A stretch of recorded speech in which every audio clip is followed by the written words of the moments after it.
D'ouest en est, l'Empire romain couvre un immense territoire où les dieux romains cohabitent avec les religions locales. Seuls les Juifs font exception. L'ancienneté de leur religion et de leur tradition, leur monothéisme intransigeant, leur réserve un statut particulier. Quant aux chrétiens, au IIe siècle, pour la plupart, ils ne sont plus ni juifs ni païens. Les chrétiens représentent une catégorie qui n'avait jamais existé jusqu'alors. C'est-à-dire que dans le monde antique, il y avait des païens, c'est-à-dire tout le monde. Alors des païens qui avaient des dieux différents, mais enfin qui se retrouvaient pareillement dans le grand ensemble du paganisme. Et puis il y avait les juifs.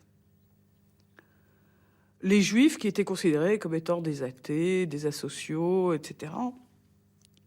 Mais dont on savait qu'ils étaient un peuple et dont le dieu, bon, un dieu très bizarre, au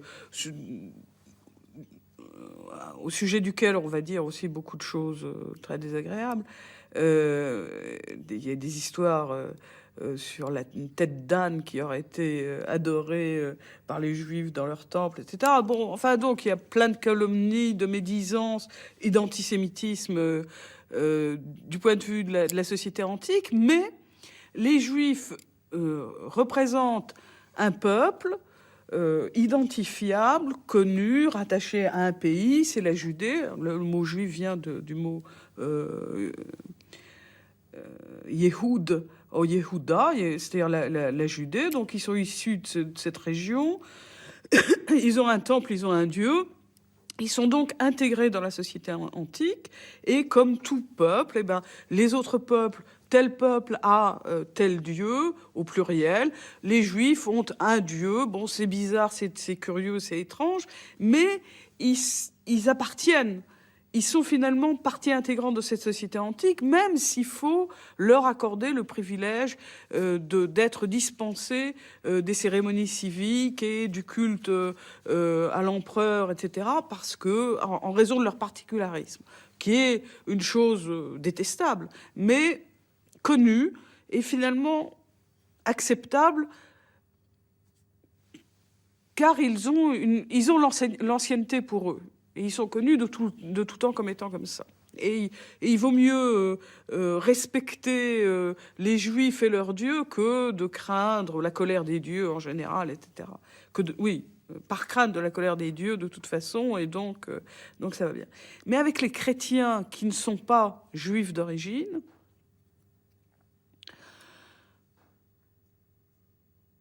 on assiste à l'invention d'une catégorie d'hommes qui n'existent pas, qui n'avaient jamais existé. C'est-à-dire, ces gens-là viennent des milieux païens, mais ils refusent, comme les Juifs, ils refusent de vivre la vie sociale, toute vie sociale, civique, municipale antique, c'est-à-dire les cérémonies païennes, le culte à l'empereur. Ils refusent tout ça. Mais ils ne sont pas juifs. Ils ne sont pas juifs. Alors, qu'est-ce que c'est que ces gens-là? And if one police spy or just even an idle passerby would have Si un espion de la police s'était trouvé au milieu d'une assemblée de chrétiens, drinking some dark red, purple dark liquid from a goblet, passing from hand, s'il avait vu ces gens boire un liquide rouge foncé dans des gobelets, and he would have asked, "What kind of thing do you drink? What's this liquid?" And he il would leur have aurait told, demandé « Mais very qu'est-ce que vous briefly, buvez ?»« "Ah, that's the blood of Jesus." Oh, ah ça c'est le sang de What on Jésus. earth was this Jesus? Ah, Jesus was Et il a aurait Jew dit from « Jésus, ah oui, Jésus, ce juif qui venait Then de they would have Judée. gone on to say, but he was in » fact Alors ils auraient répliqué one of the figures « En of réalité, God. Jésus God the Son est le But Fils de Dieu. » listen no more. Mais cet espion n'aurait Voilà, rien compris. that's it. Wow, they've already Il se confessed, serait they've dit already admitted. « Voilà, They ils avouent drink qu'ils human boivent blood. du sang humain. » Knowing nothing of Jesus, he would have thought Il aurait Jesus is pensé one que ce Jésus, man they kidnapped, c'était un homme qu'ils avaient kidnappé, and of course, later fantasy would make et it il aurait that they were imaginé drinking the qu'il blood of buvait le people sang not d'un yet homme killed. encore vivant. That here was somebody attacked, once kidnapped, by Ils l'avaient piercing enlevé, objects, the way ils you avaient drink percé un now trou dans sa from a tête, bottle, Ils s'étaient mis tous autour de lui, ils lui avaient aspiré le sang comme on boit avec une paille, mais c'était un fantasme, une fausse accusation.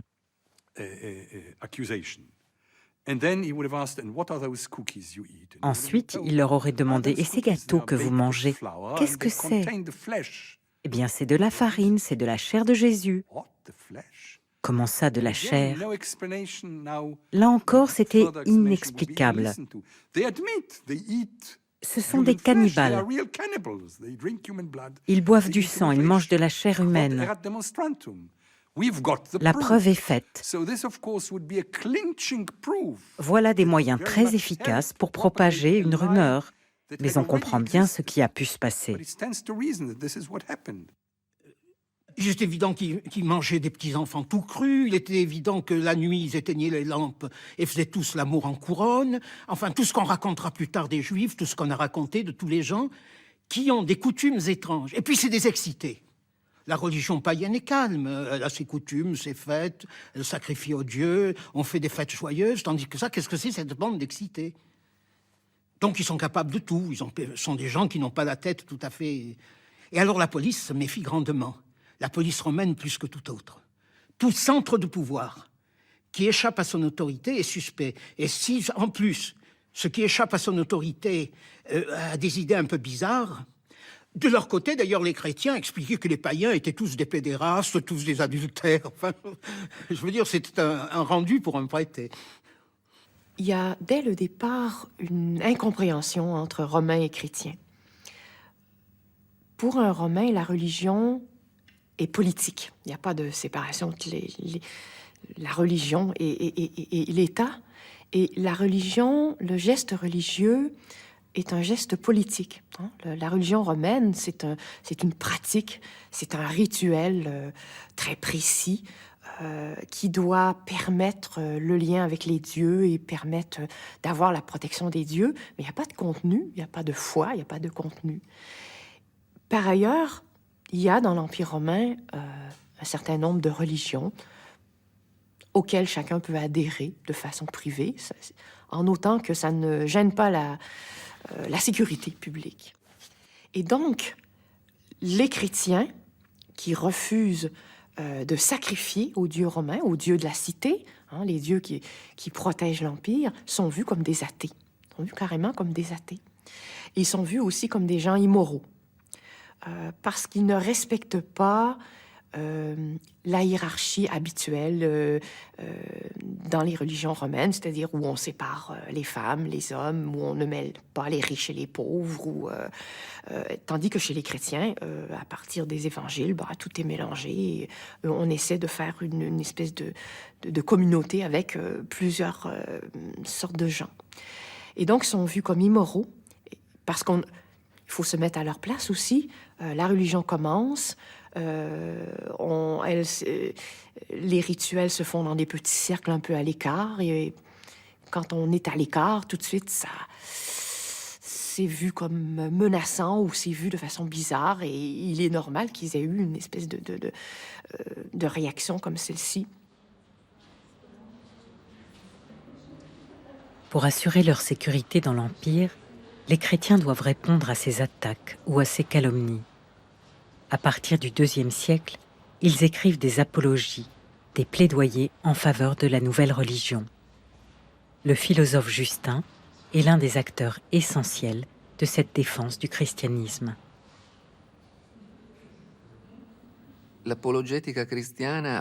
L'apologétique chrétienne connaît deux périodes importantes au IIe siècle. Une première avec Aristide d'Athènes et Quadratus, qui vont écrire leurs apologies à l'occasion des voyages d'Adrien. Ensuite, la seconde période, inaugurée par Justin, qui s'adresse à l'empereur Antonin le Pieux. Les autres s'adresseront à Marc Aurèle.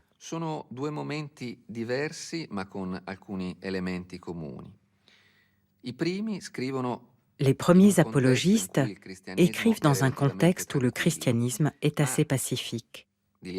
Mais peu après, on va avoir la Seconde Guerre juive, la révolte de Bar Korba, et des tensions locales se manifestent, comme le racontent Eusèbe de Césarée puis Jérôme.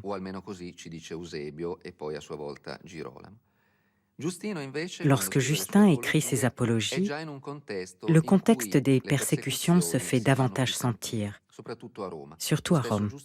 Pour preuve, Justin, autour de 165, va être accusé et condamné.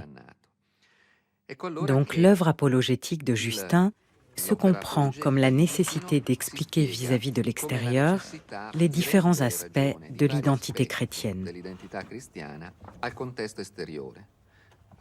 Au début de son livre, Le dialogue avec Tryphon, Justin présente en quelque sorte sa propre autobiographie intellectuelle. Il dit « J'ai compris que la chose la plus importante était la philosophie, et donc j'ai fait le tour des philosophes. Je suis allé voir un maître pythagoricien, mais il m'a dit que je devais d'abord me taire pendant 10 ans.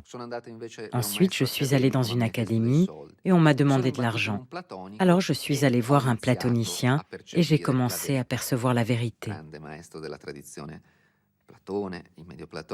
Et enfin, j'ai rencontré au bord de la mer un homme qui m'a montré la vraie philosophie.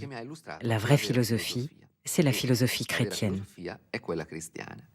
Justin appartient à la génération des chrétiens qui sont d'origine non juive. Donc on va dire, selon le langage chrétien ou judéo-chrétien, grec. Et grec signifie pas de l'ethnie grecque, mais de gens qui parlent grec en dehors des juifs proprement dit. Donc Justin appartient au monde hellénistique, c'est un ancien païen qui se convertit au mouvement chrétien. Et s'il se convertit, c'est pour des raisons philosophiques. C'est-à-dire, pour lui, le mouvement chrétien n'est pas une superstitio, comme le qualifieraient les Romains, mais est une philosophie. Et dans son travail intellectuel, il finit par penser que la philosophie chrétienne n'est même pas une philosophie parmi d'autres, n'est pas une airesis, une école de philosophie parmi d'autres, mais est l'école de philosophie par excellence, parce qu'elle répond à d'autres exigences épistémiques qui ne sont pas celles de la philosophie, qui sont celles de la révélation. Justin est extrêmement important, parce que dans le sillage d'autres auteurs, Aristide d'Athènes par exemple, il présente le christianisme comme une philosophie. Une philosophie doit être conçue comme une spéculation d'ordre théorique, mais aussi comme un style de vie. Un style de vie qui se fonde sur une vérité rationnelle, mais qui est également une vérité de la manière d'être. Donc Justin se présente comme le vrai philosophe. Le philosophe qui peut dire aux empereurs « Nous sommes les porteurs de la vraie philosophie parce que nous pouvons aussi intégrer la philosophie des autres. »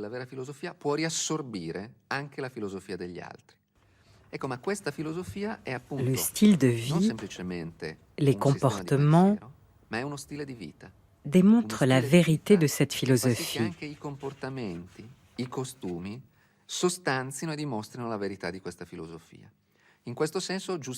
Justin peut s'adresser aux empereurs et à tout le monde en disant « Nous sommes les vrais porteurs de la philosophie parce que nous sommes mesurés, honnêtes, chastes, parce que nous ne faisons rien de mal. » C'est une position très audacieuse qui défend l'idée que cette philosophie est le terme d'un cheminement personnel accessible à tous. L'argument d'entrée principal de Justin va être de dire que, sur le plan juridique, les attaques portées contre les chrétiens sont non fondées. Ce sont des rumeurs qui n'ont pas de fondement. Et de l'autre, sur le plan intellectuel, de dire que c'est la véritable philosophie et que cette philosophie, parce qu'elle a Dieu comme comme auteur, principal auteur, eh bien, se trouve au-dessus de l'empereur romain, et que l'empereur romain aura des comptes à rendre à ce Dieu-là, même si lui n'y croit pas. Ce n'est pas parce qu'il ne croit pas au Dieu des chrétiens qu'il n'aura pas des comptes à lui rendre. C'est pour ça qu'au début de l'apologie, de ses apologies, il le menace du châtiment. Il dit, vous pouvez condamner les chrétiens, là sur terre vous avez le pouvoir, mais vous n'avez pas l'autorité pour le faire finalement. Alors, il est difficile de savoir s'il pensait s'adresser vraiment à l'empereur ou pas. On ne le sait pas. Le problème pour les chrétiens au IIe siècle, ce ne sont pas en tout cas les autorités romaines en tant que telles. S'il y a des apologies au IIe siècle, souvent on a dit « Ah, il y a des apologies parce qu'il y a de la persécution ». C'est pas essentiellement ça. C'est que pour la première fois au IIe siècle, le christianisme apparaît aux yeux du monde romain comme différent du judaïsme. Or, le judaïsme était une religion licite dans l'Empire, une religion acceptée, même avec certaines prérogatives. Et là, on apparaît comme nouveau, ce qui est totalement... dans l'Antiquité, la nouveauté est mal vue. On est crédible si on remonte à une tradition ancienne.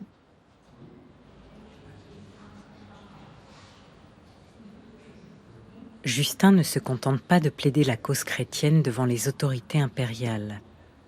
Si d'un côté, il cherche à démontrer aux Romains que le christianisme est une philosophie, la vraie philosophie, de l'autre, Justin entreprend de prouver aux Juifs que le christianisme est le véritable judaïsme. C'est l'enjeu du dialogue avec Tryphon que Justin écrit vers les années 160. Le dialogue avec Tryphon de Justin est un ouvrage qui ressemble d'assez loin à un dialogue au sens où nous l'entendons aujourd'hui. Ça se rapprocherait plutôt de ce que Platon appelait un dialogue. C'est-à-dire qu'au fond, il y en a un qui parle et l'autre qui dit « oui, oui, oui, oh, comme tu as raison, comme c'est vrai ». Donc ici, celui qui parle beaucoup, c'est Justin, et celui qui parle peu, du moins à la fin, au début il parle un peu plus, c'est Tryphon. Est-ce que ce dialogue est réel ou fictif? On tend aujourd'hui à penser qu'il est fictif et qu'il n'y a pas lieu d'identifier Tryphon avec le rabbin Tarfon, que l'on connaît par ailleurs par les sources rabbiniques notamment. Donc, Justin crée ce personnage de juif, certains n'hésitent pas à dire qu'il s'agit d'un homme de paille, crée l'interlocuteur fictif pour mieux lui décocher ses traits.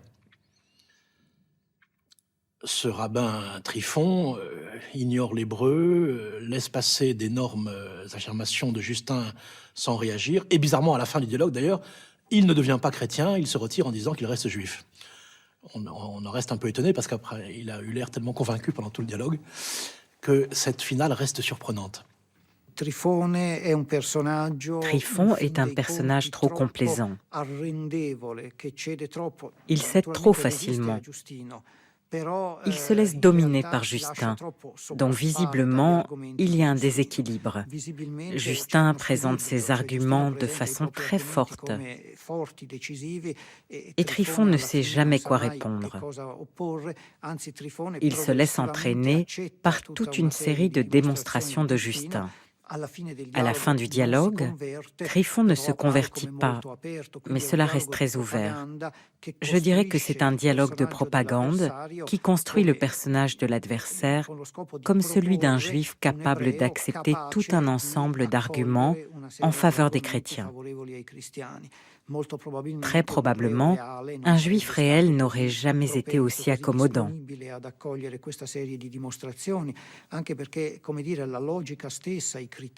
D'ailleurs, les critères et les instruments de cette démonstration sont étrangers à la pratique de l'exégèse juive.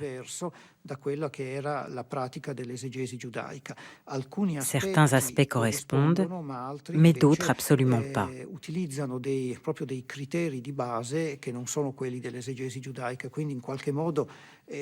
C'est un dialogue de sourds. Justin travaille selon des méthodes exégétiques qu'un juif ne considérerait pas très probantes, alors que Tryphon les accepte sans discuter.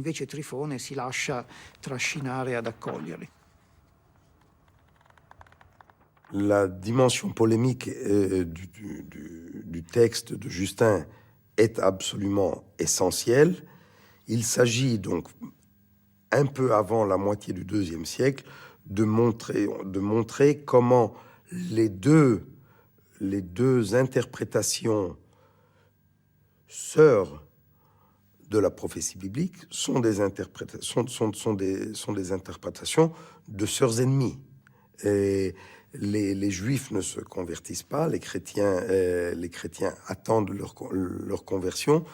Les textes plus tardifs de polémique adversus judaeos, contre les Juifs, que nous avons à travers toute l'histoire du christianisme, sont en général moins intéressants que ce grand texte de Justin, mais presque tous se terminent avec la conversion du Juif.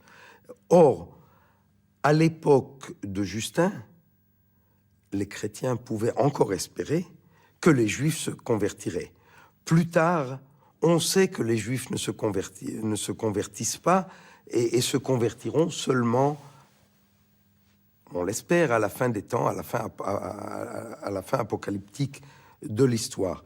Donc je crois que la fin du dialogue de Justin, qui montre les deux sœurs ennemies, si vous voulez, est une fin non pas apocalyptique, mais historique, qui filme la situation actuelle entre Juifs et chrétiens. Le dialogue de Justin avec Tryphon n'est probablement pas le premier texte du genre,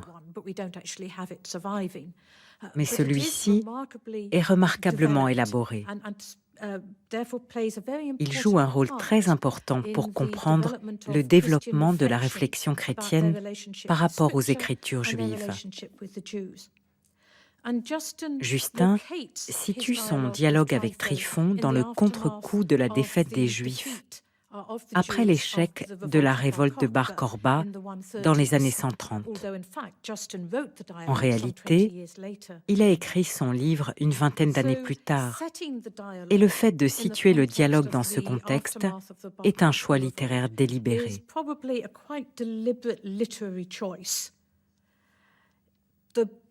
La révolte de Bar Korba a probablement été utilisée par les chrétiens comme le symbole de la fin du peuple élu. Le fait que les Romains aient interdit ensuite aux Juifs de revenir à Jérusalem a été interprété comme le signe du jugement que Dieu a porté à l'encontre des Juifs. Le patrimoine qui était celui des Juifs est maintenant passé aux chrétiens, et donc les Juifs sont condamnés, et l'échec de la révolte juive de Bar Korba le montre. Les Juifs sont condamnés après la chute du temple et après la fin de leurs derniers espoirs de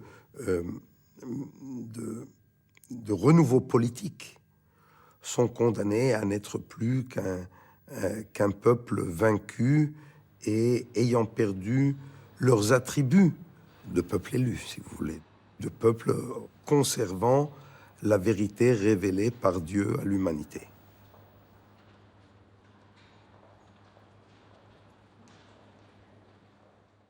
Il me semble que la Seconde Guerre juive a été un moment tout à fait décisif de la relation entre juifs et chrétiens, ou plus précisément, de la séparation entre juifs et chrétiens. Bien entendu, avant cette date, il y avait des signes prémonitoires et avant-coureurs de cette rupture, et elle ne sera pas totalement consommée à ce moment-là. Il y aura encore peut-être une communauté judéo-chrétienne, bien que sans doute très affaiblie, en tout cas une influence du judaïsme sur le christianisme encore. Mais c'est vrai que la Seconde Guerre juive marque un grand moment de rupture. Pourquoi ? Parce que les chrétiens n'y participent pas, tout simplement. Alors la question rebondit, pourquoi est-ce que les chrétiens n'y participent pas ? C'est un peu difficile à savoir. Il est probable, c'est une hypothèse, que déjà ils se sont livrés à une relecture, comment dire, spiritualiste du messianisme lui-même. Ils ne revendiquent plus un pouvoir terrestre. Jésus n'a pas pris le pouvoir, leur Messie n'a pas pris le pouvoir. Ils ne revendiquent plus la possession de la Terre Sainte. Déjà, ils sont très présents dans la diaspora. Ils renoncent, en somme, à tout un pan de l'identité juive, notamment sous ces dehors messianiques. Alors que les Juifs de Terre Sainte, au moins eux, parce qu'il y a aussi des Juifs en diaspora, bien entendu, participent massivement à la révolte autour de ce grand personnage que ses disciples appellent Bar Korba, le fils de l'étoile, que ses ennemis appellent Bar Kosiba, le fils du mensonge, et qui devait porter encore un troisième nom en réalité, que nous connaissons assez bien parce que nous avons des autographes de lui. Nous avons retrouvé des lettres autographes de ce personnage. Et il a été reconnu comme Messie par de hautes autorités du judaïsme de l'époque, je pense notamment à Rabbi Akiba.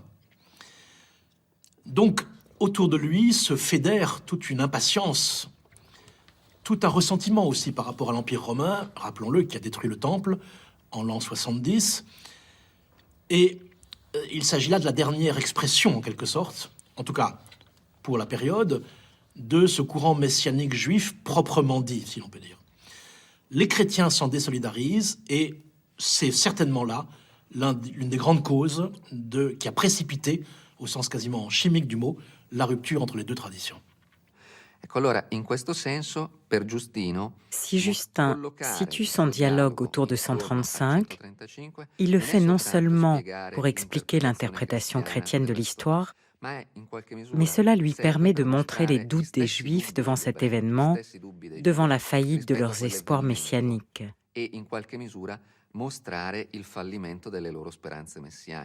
C'est le point crucial. Tout le débat entre Justin et Tryphon, s'agissant de l'interprétation des Écritures, est là. Les prophéties messianiques chrétiennes se sont déjà accomplies une fois. Elles devront s'accomplir une seconde fois dans la gloire. Elles ne se sont pas accomplies lors de la grande révolte de Bar Korba.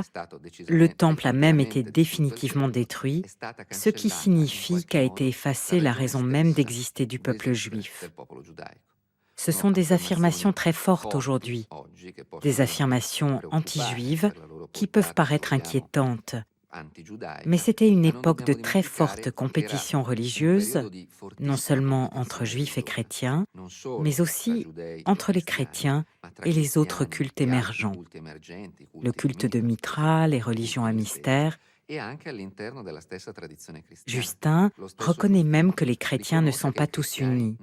Il y a des positions différentes et légitimes, mais d'autres qui sont inacceptables. Les sectes gnostiques ou les autres courants chrétiens qui seraient qualifiés d'hérésie. C'est une époque de foisonnement religieux extraordinaire dans l'Empire. Alors ce contexte de concurrence fait que les affirmations de Justin sont violentes pour le judaïsme. Précisément parce qu'il voulait montrer aux chrétiens, mais aussi aux Romains et aux autres juifs, qu'il était désormais impossible de mettre leur espoir dans le judaïsme qui a été remplacé définitivement par l'espérance chrétienne.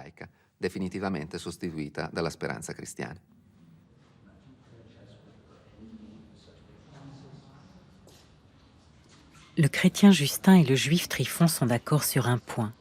Il n'existe qu'un texte de référence, la Bible, soit en hébreu dans sa version originale, soit dans sa traduction grecque, la Septante. Leur débat est ailleurs. Comment lire ce livre qu'ils partagent? Comment l'interpréter? L'interprétation chrétienne des Écritures rend-elle caduque la lecture juive?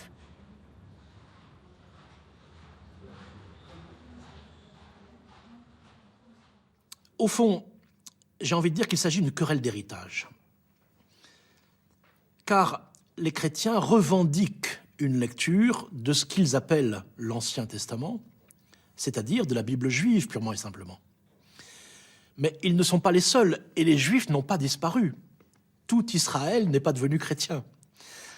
Donc, il faut rendre compte du fait que la lecture chrétienne existe, la lecture chrétienne des Écritures, et pour ce faire, on va tenter de délégitimer la lecture juive. L'enjeu du dialogue entre Justin et Tryphon est là. Il s'agit d'une légitimation du christianisme par délégitimation du judaïsme.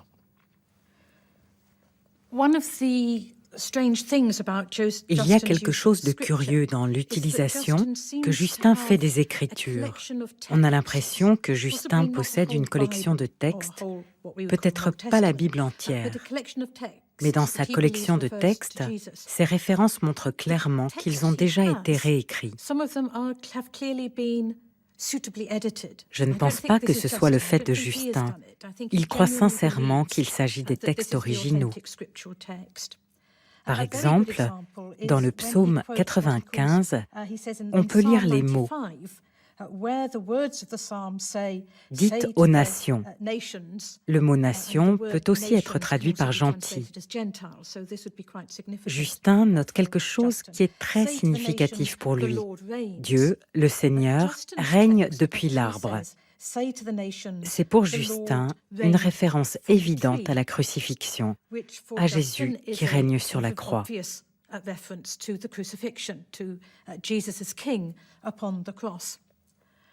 Et Justin accuse les Juifs d'avoir supprimé les mots « depuis l'arbre » pour faire dire solennellement que Dieu règne.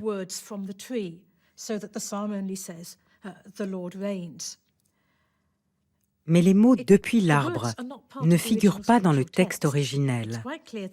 Il est clair que Justin avait en sa possession un texte qui avait déjà été réécrit pour rendre la prophétie encore plus efficace. Mais Justin pense qu'il possède le bon texte et que celui où les mots « depuis l'arbre » ne figurent pas est un texte tronqué par les Juifs. Il est même possible qu'il soit allé vérifier à la synagogue que ces mots ne figuraient pas dans le texte originel. Du coup, il a accusé les autorités juives d'avoir coupé les fameux mots « depuis l'arbre ». Tryphon répond que seul Dieu peut savoir si les chefs juifs ont enlevé des mots des Écritures. Dieu seul le sait.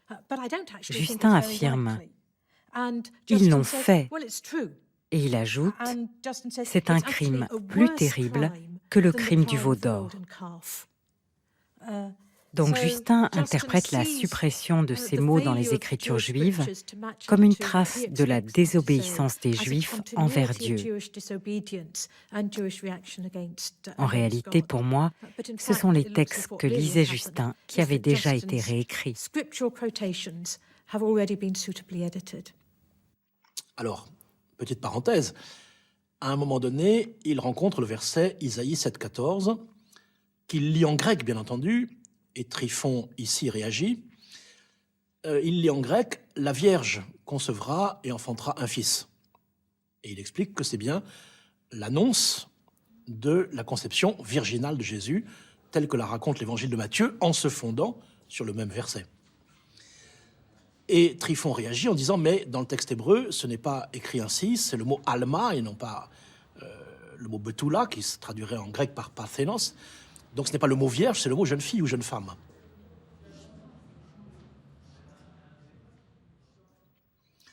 Et ici, Justin va employer un argument qui soit nous fait sourire, soit nous fait dresser un peu les cheveux sur la tête aujourd'hui.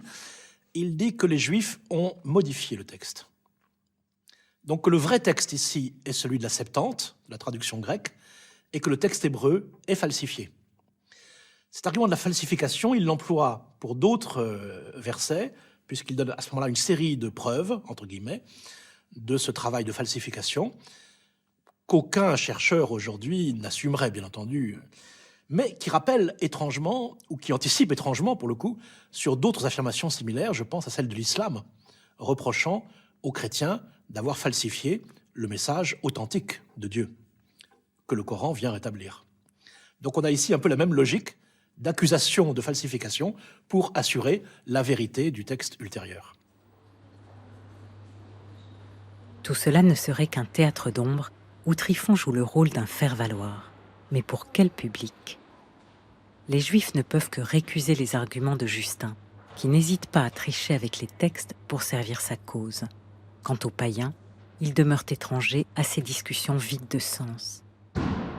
Reste à savoir à qui s'adresse réellement Justin à travers son dialogue avec Tryphon. Je pense que la première question à aborder avant de déterminer les destinataires, et il y a les destinataires qu'on essaye d'atteindre, et puis il y a ceux qui vous lisent, finalement, c'est pas toujours les mêmes, et tous ceux qui ont écrit des livres le savent. Il y a un petit peu la question de l'édition et de la circulation des livres à cette période. C'est les livres...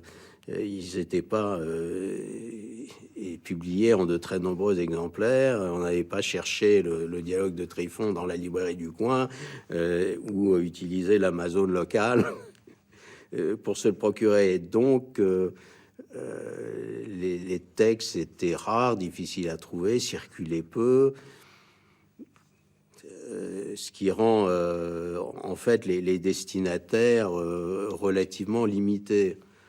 Alors, les destinataires, il y a trois types de destinataires qui peuvent être considérés. Il y a les gentils, les non-juifs, les juifs et les chrétiens. Les non-juifs qui n'avaient aucune connaissance du judaïsme, le christianisme probablement n'auraient rien compris, ça les intéressait probablement pas. On peut admettre que des craignants Dieu, c'est-à-dire des non-juifs, qui fréquentaient les synagogues et qui adhéraient à certains aspects du judaïsme. Certains aient pu le lire, surtout ceux qui hésitaient entre la conception chrétienne et la conception juive. Les juifs, sauf ceux qui avaient un intérêt particulier pour le christianisme, et qui s'adressait à des chrétiens pour avoir un peu de littérature, je pense pas que c'est pu les intéresser, notamment certains aspects assez négatifs malgré tout que l'on va envisager. Je pense que les destinataires, ou en tout cas ceux qui ont dû le lire, étaient des chrétiens, soit l'utilisant comme un manuel pour répondre aux questions des juifs ou des gentils, donc montrer combien le judaïsme, combien le christianisme était supérieur et expliquer pourquoi la révélation chrétienne se substituait à la révélation juive. Donc cela aidait les chrétiens à se définir, à préciser leur position par rapport au judaïsme, à répondre aux questions des curieux, des craignants Dieu, des juifs qui pouvaient être intéressés par la question. Donc je vois un petit peu l'utilisation de cet ouvrage. Mais le premier public de Justin, outre lui-même, c'est la communauté chrétienne, bien entendu. Communauté chrétienne dans laquelle il y a encore des judéo-chrétiens, même s'ils sont déjà devenus minoritaires dès le milieu du IIe siècle, et aussi la majorité pagano-chrétienne. Les judéo-chrétiens existent encore, et Justin, curieusement, leur décerne un paragraphe plutôt positif, en expliquant que pour les judéo-chrétiens, l'observance des mitzvot, l'observance des préceptes de la Torah, ne les empêche pas d'accéder au salut en Jésus-Christ. Donc il reconnaît la légitimité du judéo-christianisme comme tel. Mais bien entendu, il s'adresse essentiellement à ses coreligionnaires d'origine païenne, tout comme lui, en cherchant à leur montrer que la lecture juive des Écritures n'est pas la seule possible, et que bien au contraire, la lecture chrétienne de ces mêmes Écritures est en fait la seule valide. Il est écrit « tu respecteras le Shabbat », mais ça veut dire autre chose. « Al egorein », ça veut dire autre chose. Il est écrit « tu te feras circoncire », mais ça veut dire autre chose. Il ne s'agit pas de circoncision physique, etc., etc. Donc l'allégorie fait partie du dispositif théologique chrétien lui-même. Et je crois qu'il faut distinguer allégorie et typologie. l'allégorie n'étant pas spécifiquement chrétienne, comme je viens de le dire, la typologie étant spécifiquement chrétienne. Tous les textes de l'Ancien Testament se rapportent au Christ, ou du moins à la réalité chrétienne. Ça peut être une réalité ecclésiale, sacramentelle par exemple. Là encore, les auteurs comme Justin n'inventent pas, et déjà, certaines pierres d'attente se trouvent chez Paul. Lorsque Paul relit les événements de l'Exode, dans la première épître aux Corinthiens, il déclare que tous nos pères ont été baptisés dans la nuée et dans la mer, et qu'ils ont tous mangé le même aliment spirituel, la manne, et bu le même breuvage spirituel, l'eau du rocher. Il ajoute ici évidemment le mot spirituel. Et ce qu'il veut dire en fait, c'est que les réalités chrétiennes sacramentelles, les plus anciennes, le baptême et l'Eucharistie, se trouvent préfigurées dans le texte même, dans le récit même de l'Exode. Donc saint Paul a posé les bases de la typologie, et d'autres textes du Nouveau Testament aussi. Les chrétiens vont emboîter le pas et développer une lecture radicalement typologique des Écritures, au risque évidemment de les déréaliser. C'est-à-dire que c'est comme si Moïse avait faim de donner des commandements précis, mais voulait lui-même en réalité dire autre chose. Comme si Isaïe avait fait semblant de parler des événements politiques de son temps, mais en réalité voulait parler de Jésus-Christ et de sa venue au monde, comme si, etc. etc. Donc la lecture est polémique en quelque sorte, elle fait partie de la compréhension chrétienne elle-même. Certamente il fatto stesso di svolgere una dimostrazione Le fait même de démontrer que les Écritures juives font toutes référence au Christ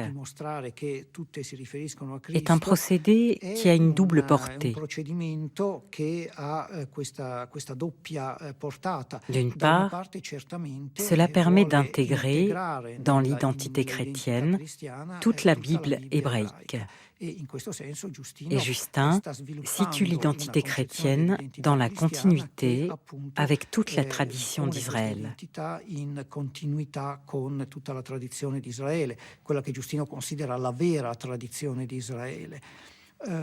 Mais par ailleurs, c'est également une façon de soustraire la Bible à Israël, de démontrer que le judaïsme n'a plus aucune raison de se fonder sur la Bible, parce que pour lui, l'exégèse juive est une exégèse fausse.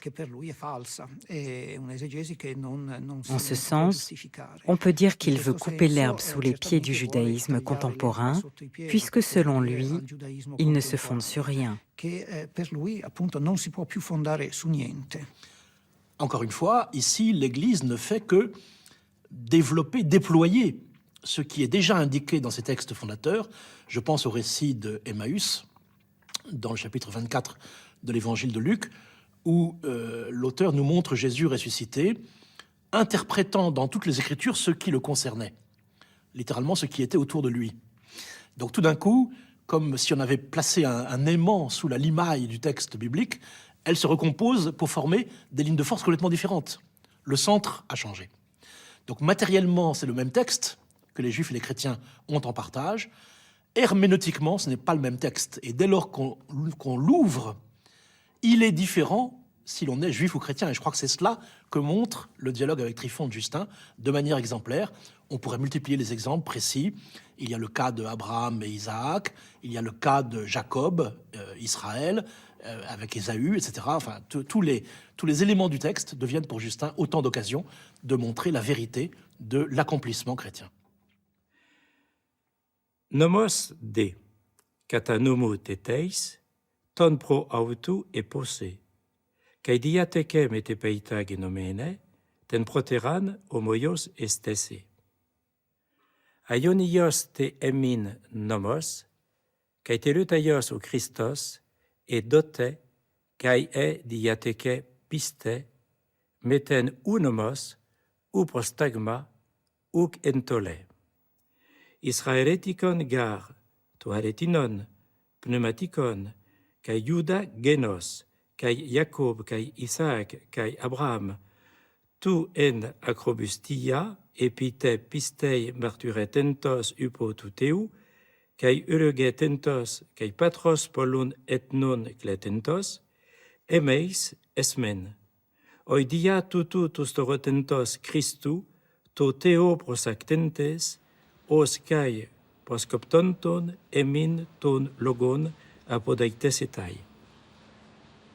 À la fin du dialogue avec Tryphon, Justin va oser un coup de force d'une redoutable portée ultérieure. Il revendique pour les chrétiens le bénéfice du titre d'Israël, de véritable Israël. D'une phrase, Justin voudrait effacer les Juifs de l'histoire, les écarter de la promesse divine, accaparer leurs écritures, déshériter le peuple élu.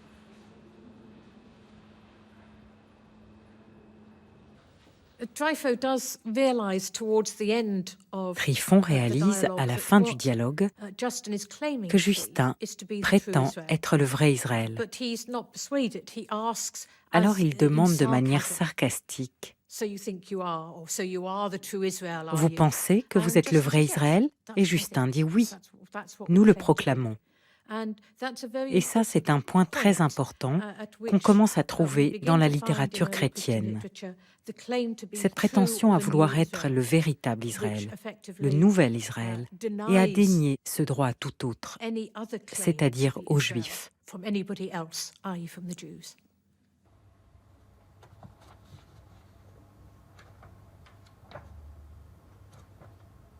The fact that in the dialogue with Trypho, towards the end, Le fait qu'à la fin du dialogue avec Tryphon, Justin puts into the mouth of Justin Trypho fasse reconnaître à words, Tryphon: you Christians, vous, les you yourself, chrétiens, Justin, et you are toi-même, the true Justin, Jews, vous êtes les véritables Juifs, is, I think, n'est pas vraisemblable.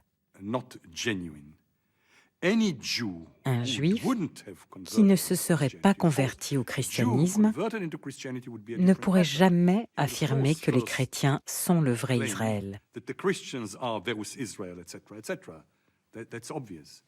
But a Jew who wouldn't convert Un into Juif Christianity and who qui ne wouldn't se admit serait pas that converti au Christianity is the christianisme true religion and ne leads them pourrait to- pas that reconnaître le Christianity is the christianisme only true meaning of comme la Israel vraie religion, would hardly ever say something like that, unless of course it was sauf said s'il le ironically disait sur un mode ironique, and qui serait mal interprété volontairement willingly ou involontairement unwillingly par une personne comme by Justin. a person like Justin. On aurait pu s'imaginer un Tryphon manifestant son agacement de voir Justin, qui n'est pas juif, lui expliquer les écritures juives, lui dire qu'il a en fait qu'il a rien compris, que les juifs interprètent mal leurs écritures et que de toute façon leur Dieu les avait rejetés. Alors, sur la question des écritures, bon, je veux pas dire de mal de personne, mais c'est un petit peu comme si les bouddhistes d'ici les Moulineaux, hein, j'ai rien contre les bouddhistes et ici les Moulineaux, donnaient des leçons de bouddhisme tibétain au Dalai Lama. Donc, je pense que le Dalai Lama est quelqu'un de parfaitement cool, suivant l'expression actuelle. Donc, il écouterait avec sympathie et il dirait merci. Mais il n'en penserait pas moins. Alors, est-ce que Tryphon n'en pensait pas moins? Je n'en sais rien. Donc, c'est vrai que c'est un côté un petit peu agaçant. Mais les chrétiens, étant malgré tout une si petite minorité, en tout cas à cette époque, par rapport aux Juifs, qu'il y avait peut-être finalement chez certains Juifs un certain amusement. Fallait considérer ces chrétiens qui leur donnaient des leçons de judaïsme comme une curiosité. Bon, alors effectivement, 2 siècles plus tard, avec Constantin et la christianisation progressive de l'Empire romain, les choses devenaient moins drôles parce que ceux qui les non-juifs qui donnaient des leçons de judaïsme occupaient les chaires professorales et les tribunaux. Je crois que avec Justin, moi, ce qui me frappe, c'est quand même le fait qu'il écrit d'abord les apologies, et c'est seulement après qu'il écrit le dialogue avec Tryphon. Et il semble que il a ce réflexe par rapport à l'urgence d'une situation où il faut se situer par rapport au monde romain, par rapport au monde païen, par rapport à l'autorité romaine, et que ça renvoie quand même aussi à l'origine. Et l'origine, elle est juive. Et l'origine, elle est juive, elle est ineffaçable. On ne peut pas faire autrement. On verra avec Marcion que Marcion ne veut pas de l'Ancien Testament, et on ne peut pas supprimer l'Ancien Testament. Ça c'est le grand paradoxe de l'Église, et de l'Église pagano-chrétienne, c'est que